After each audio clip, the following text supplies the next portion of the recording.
Vi snakker folk efter munden, gør vi ikke? Gør vi ikke? Vi er så pæne mennesker, at vi ikke siger dem imod. Vi har ikke snakket folk efter munden hele deres liv. Nå, har de? Jo, jeg har. Der kan de bare se. De kan slet ikke lade være. Vi bøjer os imod de indlysende argumenter. I øjeblikket er det mig, der har det indlysende argument. Det er altid nogen, der har ikke. Jo. Det er altid noget, der de kan fortælle os, hvad vi skal gøre med indlysende argumenter. Og så gør vi det. Vi gør det på sådan en pæn måde. Sprætter maven op på nogen, snyder nogen, voldtager nogen, forfører nogen, kvæler nogen, dominerer nogen. Gør det på den pæne måde.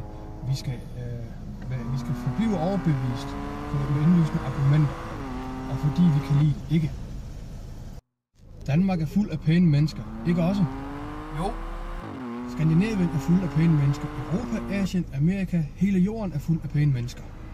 Overalt er der pæne mennesker, som sprætter maverne op på hinanden, smider bomber i hovedet på hinanden, sætter hinanden i fængsel, sulter hinanden ihjel, voldtager hinanden, kører hinanden ihjel. Fortalte jeg dig om den bilulykke ved Roskilde, der var smadret rundt om et træ, et stort solidt træ.